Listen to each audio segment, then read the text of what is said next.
Olá, boa tarde. Agora são 13 horas pelo horário de Brasília. Estamos de volta com mais notícias dessa quinta-feira.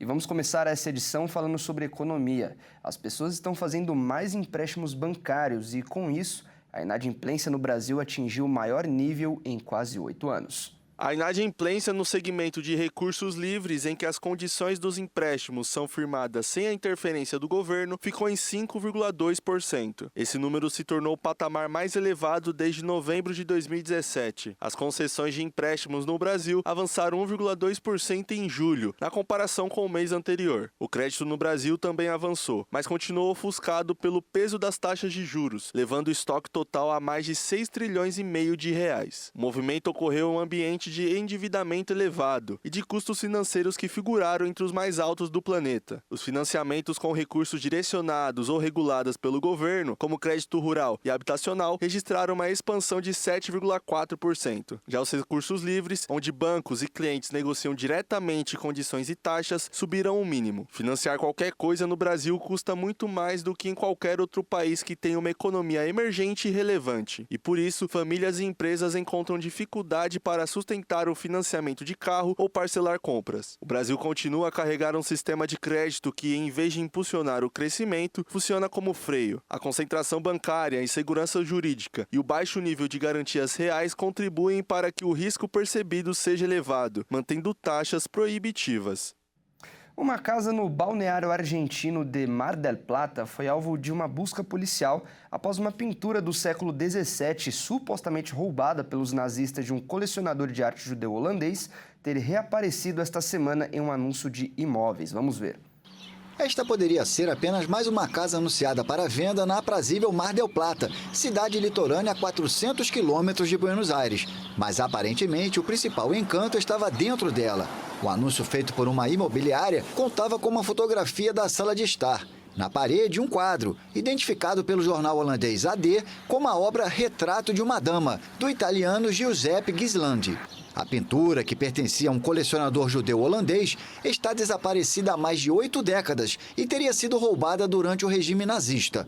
A tese ganhou força porque a propriedade está vinculada à família de Friedrich Kagen, conhecido como o mago das finanças da força paramilitar dos nazistas durante a Segunda Guerra Mundial.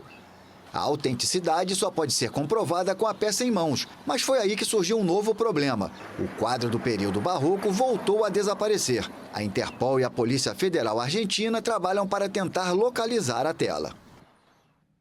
E olha só, o trabalho de empilhar e carregar caixas em uma fábrica é muito cansativo para os humanos. Mas agora os robôs estão sendo desenvolvidos para fazer essas tarefas. O objetivo é deixar o trabalho pesado para as máquinas e preservar a saúde das pessoas. Em um momento em que fabricantes enfrentam dificuldade em atrair e reter mão de obra, muitas empresas estão automatizando as tarefas mais pesadas e desagradáveis, como estratégia para manter seus funcionários. O modelo de aluguel de robôs tem potencial para transformar a base industrial dos Estados Unidos, ao tornar a automação acessível para pequenas e médias empresas, historicamente mais lentas na adoção de novas tecnologias. Das cerca de 244 mil fábricas no país, 93% têm menos de 100 empregados e 75% têm menos de 20, segundo parceria de extensão de fabricação. Muitas dessas empresas não possuem capital ou conhecimento interno para integrar novos equipamentos às linhas de produção. As empresas de aluguel de robôs se especializam em tarefas corriqueiras, como empilhar caixas, separar peças, soldar ou alimentar máquinas, justamente os trabalhos que mais causam lesões por esforço repetitivo em humanos.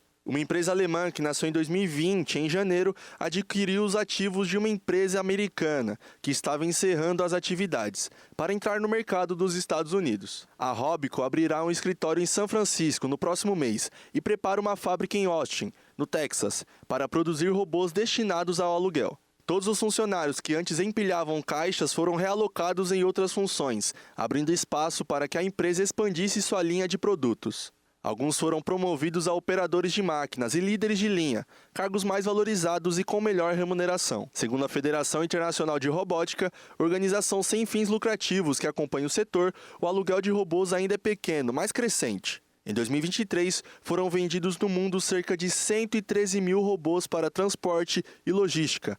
alta de 35% em relação ao ano anterior. Desses, 100 mil estavam disponíveis para locação, um aumento de 20%. O modelo também ganhou espaço no Vale do Silício, atraindo investidores interessados em receita recorrente e em relações de longo prazo, em vez de vendas pontuais. Segundo o relatório do Silicon Valley Bank, do ano passado, o estudo mostra que empresas que adotam o modelo conseguem captar mais recursos e com avaliações melhores do que as que não adotam. E essa edição fica por aqui. Muito obrigado pela sua companhia. Às 14 horas você acompanha mais notícias no Toda Hora. Até mais.